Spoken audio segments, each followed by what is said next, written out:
Welcome back to the channel. I'm here. Minecraft is running in the background and I've got another Reddit story ready for you. Let's go. My clinical instructor told me to bite a tree so it wouldn't follow me home. This might not seem scary to some people, but for me, this experience made me question whether unseen things truly exist beyond one's imagination. I have never felt more terrified in my life. At the time, I was still in college studying nursing. Helping people was something that always brought out the best in me, and the fulfillment it gave helped me improve not only my skills in the field, but also myself as a person. One day during class, our clinical instructor announced that we would be assigned to a public hospital in a rural area as part of our training.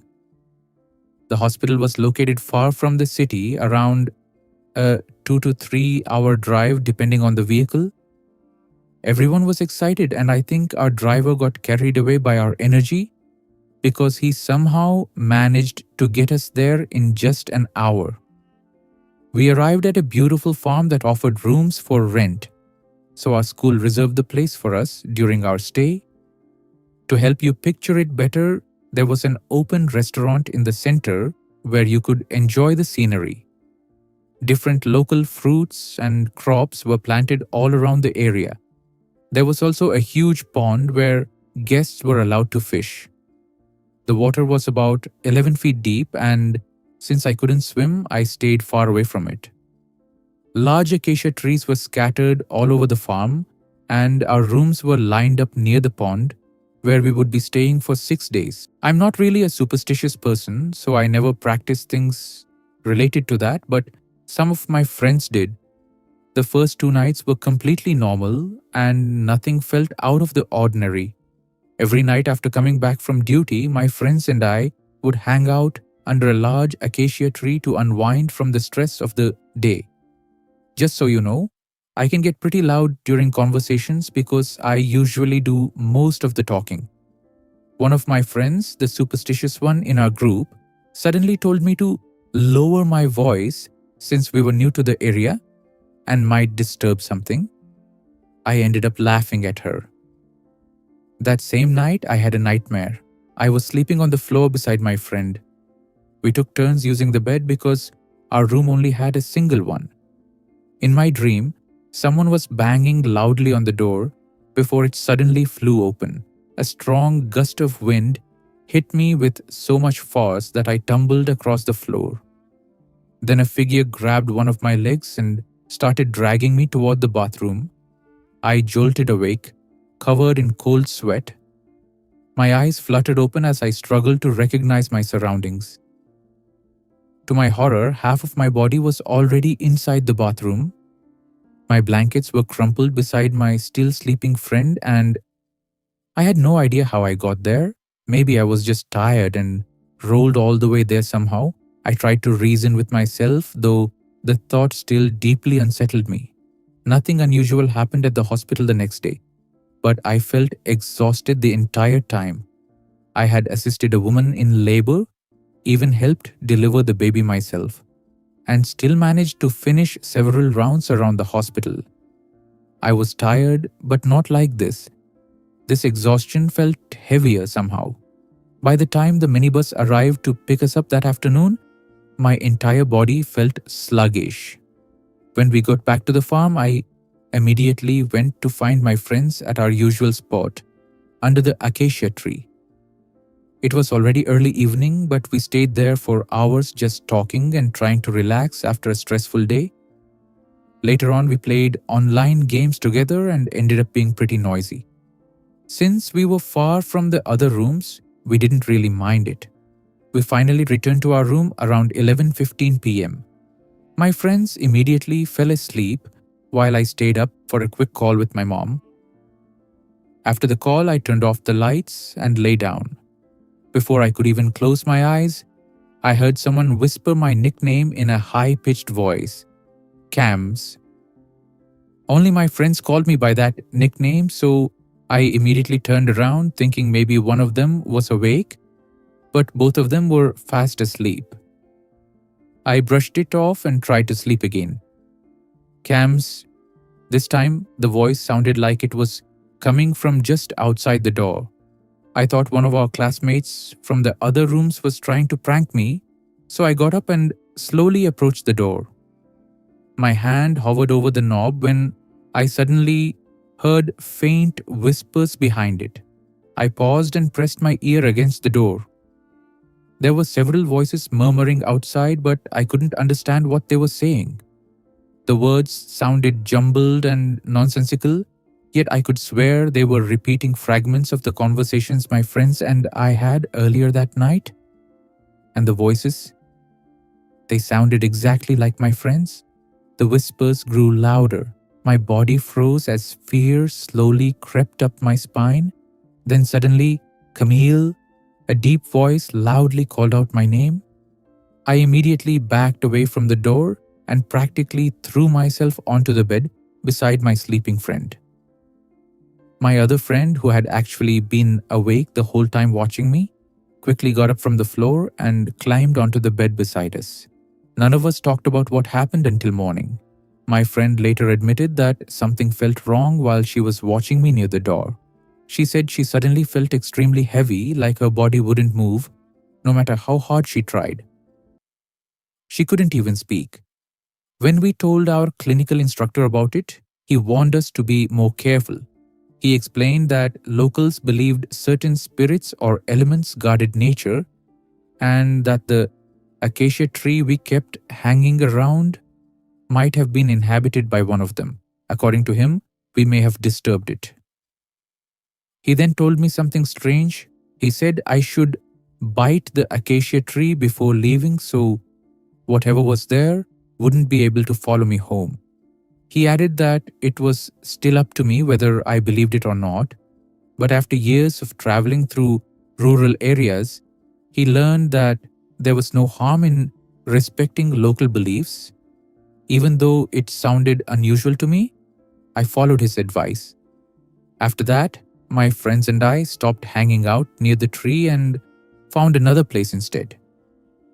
The rest of our stay at the farm went peacefully and nothing unusual happened again. But ever since then, I learned one thing: always show respect, whether you can see them or not. You said, Aiaiskos. We move on with the following story. This happened to me when I was about 12. I am 19 now. Me and two of my neighborhood friends, Sylvia and Blaine, not their real names, were exploring the woods in our neighborhood when we came across a creek. We followed it for what felt like a mile when we came to a clearing. In the far corner was a boy facing away from us. He had on what seemed to be Victorian-looking clothes and was playing with something in the dirt. Blaine called out to him, but he gave no response. He tried again, but the same thing happened. At this point, we were a little unsettled, and I suggested just going up to him. We started arguing about what to do when Sylvia grabbed my arm. I glanced up and the boy was gone. She started to walk towards where he had been standing, and both me and Blaine followed. There were no footprints at or near where he was standing. Since we were all pretty frightened, we decided to go home. As we made it back to the creek, we heard a terrifying scream come from somewhere behind us. We all broke out into a sprint and ran until we reached where we had started to follow the creek. At that point, we were pretty tired, so we walked the rest of the way to my house. We never went back to that clearing again. We are all still friends to this day, but we never talk about what went on that day. I have spent the bulk of my life working in the medical field, primarily working with those on hospice. As a result, I encountered death on a regular basis, but out of all I've witnessed, only one truly haunts me, and this is the story behind it. I once worked overnights in a small end-of-life care facility, and one night I reported for a shift and was informed a particular patient was transitioning meaning getting ready to pass. I did a walkthrough, checking on that patient first, and didn't see anything out of the ordinary besides their eyes being half open with no movement, not even blinking, which stood out to me for some reason. That is until an hour into my shift, I went to administer their comfort medication, and as I approached them, they glanced up at me with a look of pure fear in their eyes. I gave them their medication and stroked their head, telling them it would be okay. But they still looked uneasy, so I sat with them in the room, thinking maybe they were afraid of passing alone. I waited for the medication to kick in to help calm them down. However, that never happened. I sat there for the majority of the night watching as their breathing slowed and they turned completely pale for long enough to make me think this was it, only for them to gasp back to life looking utterly terrified. They would then lock eyes with me as if pleading for help, and I tried everything I could to comfort them, but nothing worked. At the end of my shift, they were still alive with that same look in their eyes that I will never forget. It has been burned into my memory. I don't know what they saw, and I'm not a religious person, so I'm not implying it was anything specific. All I can say is whatever it was frightened them to the point where they fought for hours on end to avoid it, and I hope I never see that look again.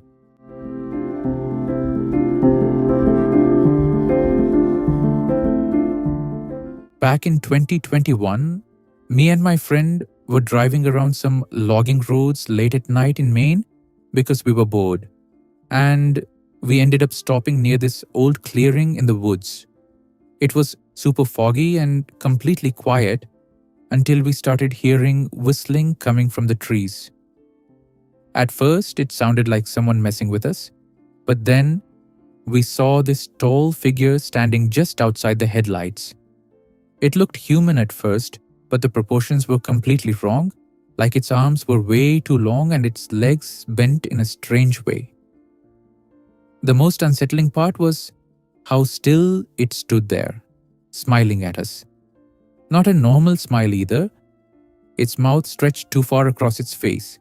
The second Tyler flashed the high beams at it, the figure moved sideways into the trees incredibly fast, almost twitching instead of running. We panicked and took off down the road, but after about 30 seconds I heard tapping on my passenger window. I looked over and that thing was running next to the car while we were going at least 40 miles per hour. Its face was right next to mine and it looked almost wet, with pale eyes reflecting in the dark. Then it started trying to talk. At first it sounded distorted, but after a second it perfectly copied Tyler's voice and said, "Stop the car." I have never seen someone panic like he did right at that moment. A couple nights later, Tyler called me at around 2 in the morning, sounding terrified, asking if I had been outside his house. I obviously said no, and he told me he heard tapping on his second-story window and then heard my voice outside saying, "Tyler, let me in." He said he almost answered until he realized I never call him Tyler, I always call him Ty. When he looked outside, he saw something crouched on the roof under his window, smiling up at him.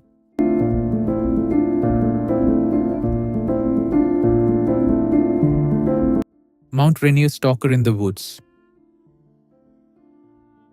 In September 2021, my partner and I hiked a trail in Mount Rainier. I can't remember the exact name off the top of my head, but will update as soon as I figure that out. I remember it was a relatively short hike to a lake or two. There was a group of campers at one of the lakes, but we didn't see too many people on the actual trail. I just have to know if anyone had a similar experience. About an hour and a half or so into the hike, I remember seeing movement in the woods in my periphery.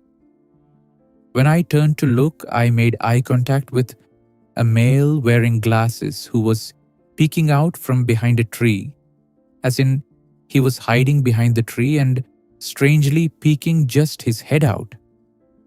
I was a bit ahead of my partner and quite literally froze in my tracks and shouted out my partner's name immediately while maintaining eye contact.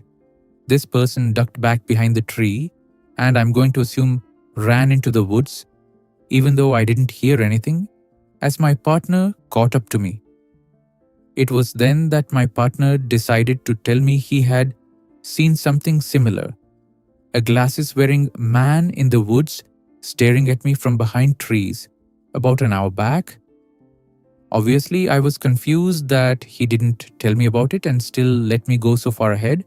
He claimed he didn't want to worry me and had thought the man was gone or was just a camper or hiker who went off trail for some innocent reason and just happened to be staring at me. It wasn't until I saw the unknown male that he realized the man must have been following me through the woods, clearly hiding out of my line of sight for some reason. We are passionate national park visitors, and I have never in 48 parks had an experience like this before or after. After thinking about this for almost 5 years now and hearing so many strange stories about Mount Rainier, I just need to know if anyone has experienced something similar. It really unsettled me when I made eye contact with the unknown male because he so clearly ducked behind the tree like he was caught doing something wrong. It still gives me an unsettling feeling when I think about what could have happened if I had hiked alone. Maybe it sounds dramatic, but I just feel like this behavior was not normal and likely was not based on good intentions. I had no music on, wasn't talking much, and was just admiring the scenery as I hiked, so I have no idea how neither I nor my partner didn't at least hear this man before I finally saw him, especially since he was likely following me for at least an hour while only slightly off trail. To summarize, I was followed through the woods by an unknown male on a hike in Mount Rainier until I noticed him and called for my partner, which caused him to run off. Has anyone else experienced something similar?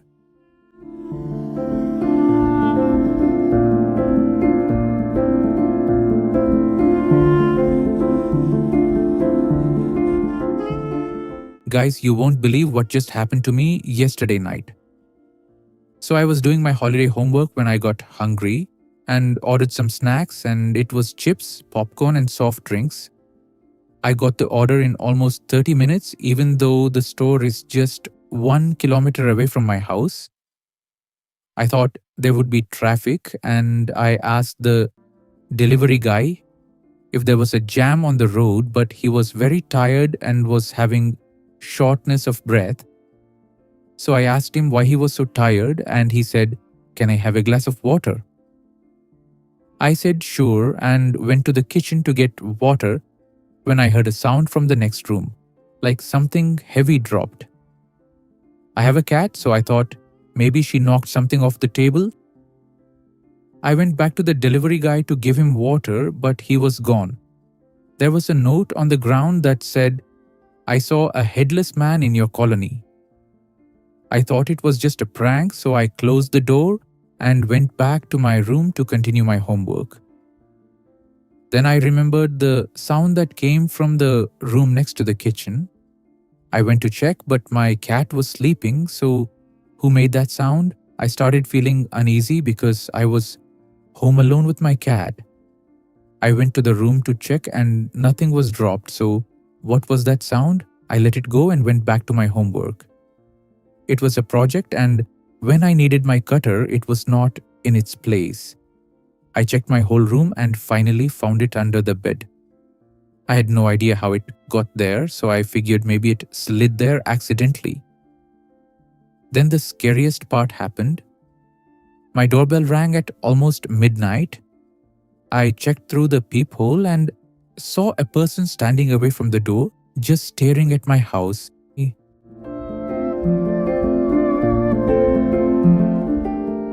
The story I'm about to tell you is 100% true, and it happened to me about a year ago. At the time, I lived in a basement apartment with my fiancé Louis. At first, the apartment was everything we wanted, but over time, the energy shifted. What once was a positive vibe turned into a heavy, depressing, and very negative energy.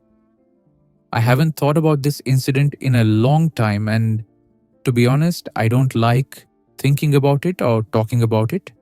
I'm a firm believer that the more you talk about something, the more it manifests into your reality. But it's come to the point where it's too hard to ignore. One night, my fiancé and I were working late.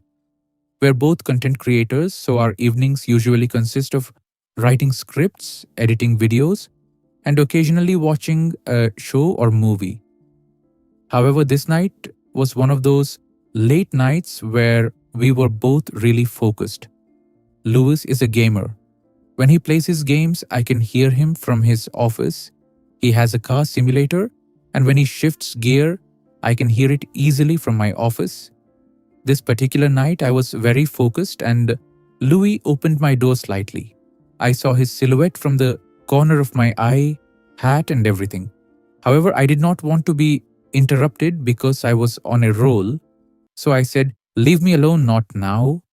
I'll admit it was a bit snappy, but we have a rule where we don't knock or chat until a certain time, and it wasn't that time yet. I felt bad though, so I called his name immediately after he walked away. But here's the thing. 2 seconds later, I heard Louis shifting gear in his car simulator and yelling from his office. That's when my heart dropped because there was no way he had just been at my door. It takes time to set himself up in his car simulator, and there was no way in that short amount of time he went from my room to his office. I kept calling his name, but it took several times before he heard me through his headphones. He came into the room with a confused look on his face. I immediately asked him what he wanted when he came to my room earlier. He looked puzzled and had no idea what I was talking about. I asked if he had knocked on my door, opened it, and come into my room at all within the last 5 minutes. He said no. I frantically explained everything to him. He was unsettled, but not as much as me because that night he slept just fine. I did not. It didn't stop there though. There was more than one incident that took place that night and even later that week. I can share those stories in another post if you're interested. My fiancé and I eventually moved somewhere else because the basement apartment was just too draining and we needed more space. We now have 2 floors. My office is upstairs where the entrance, living room, kitchen, and bathroom are. Lewis's office is downstairs along with our bedroom. It is a beautiful apartment with high ceilings, and at first it reminded me of a cozy TV show set. In my office, there are 3 huge windows. During the day it's beautiful, but at night it's quite unsettling. At first, I loved coming into my office at night because I'm naturally a night owl, but now I avoid it. My 2 8-month-old kittens don't even like coming into my office anymore, not even during the day. Both Louis and I have seen what we call a phantom cat.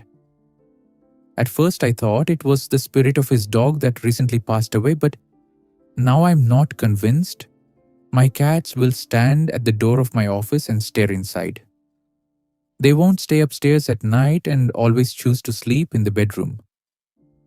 One time we tried letting them roam upstairs at night and they came running into our bedroom, completely frightened. Ever since they refused to go back upstairs, alone at night. The other day I saw someone standing at our front door while I was filming for my YouTube channel. It looked like Louis, so I didn't say anything, thinking he was dropping off groceries and going back to the car for more. He was taking so long that I called him, and when he answered, I could clearly hear the background noise of a public setting. He said he was just checking out at the cash register. Another thing is that I feel completely drained all the time, and lately my anxiety has been really high.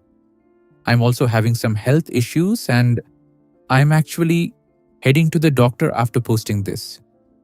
At first, I thought it was a mimic, then I thought it was gone, but now I think it's something much more concerning. I don't think it's attached to the house. I don't know how to get rid of it, so if you have any advice, please feel free to share it.